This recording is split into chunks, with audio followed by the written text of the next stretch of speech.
Hi, I'm Heidi Shorts, and this is Mrs. Shorts Makes. And today I'm going to show you how to use the chubby crayons that we made in our last video. As an art teacher, I've always been inspired by the textured illustrations of author Eric Carle. In my classes, I show my kids how to make beautiful paper and imaginative collages in the style of Mr. Carle. This lesson is always a hit, guaranteed.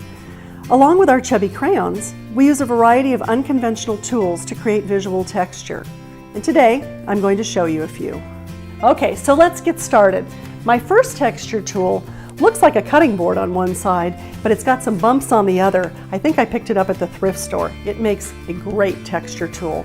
I'm going to put it down, bumpy side up, then I'm going to take my smooth piece of paper and lay it on top. And then with my chubby crayon, I'm going to rub in one direction across the paper.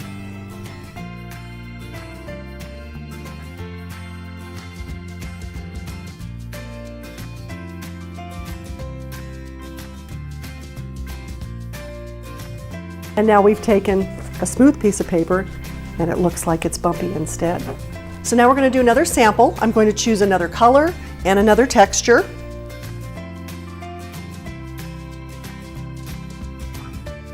Now we're going to take our textures and we're going to take them up a level. We're going to add another layer of color, and we're going to do that by using watercolor paints.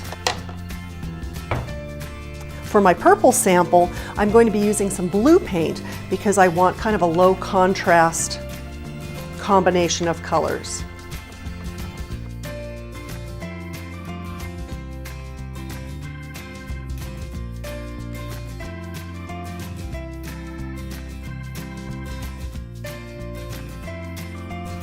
Much more interesting than if it had just had the white background. Now I want more of a high contrast combination of colors, so with my yellow I'm going to be using some black paint. You can really see how the yellow pops against that dark background.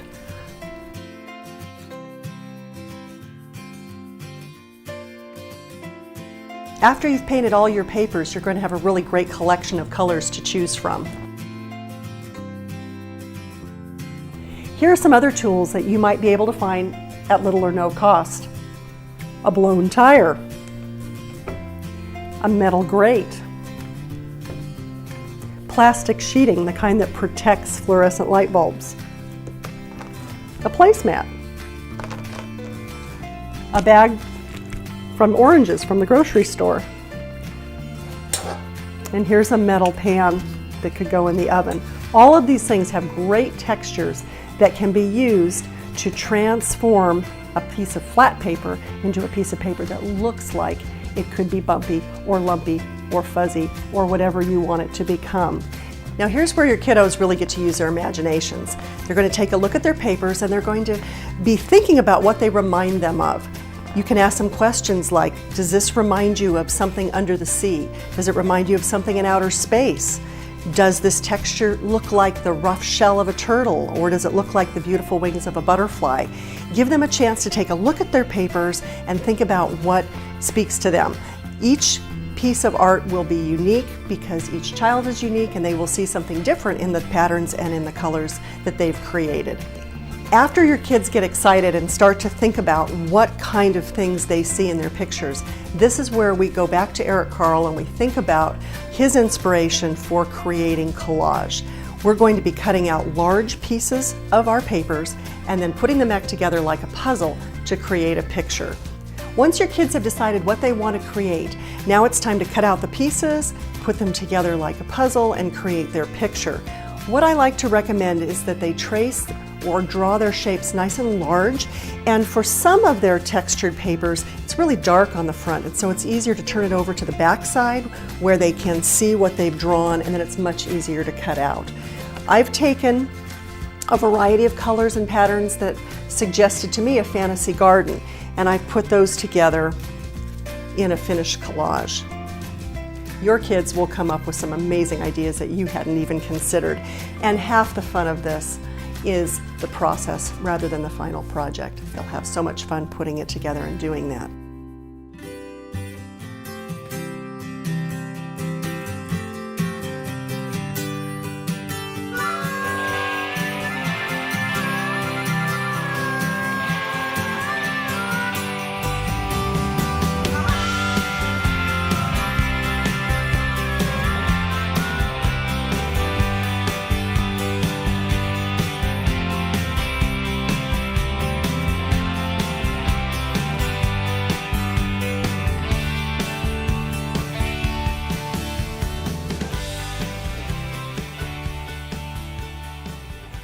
You'll find that when you're done with this project, you'll have a lot of scraps left.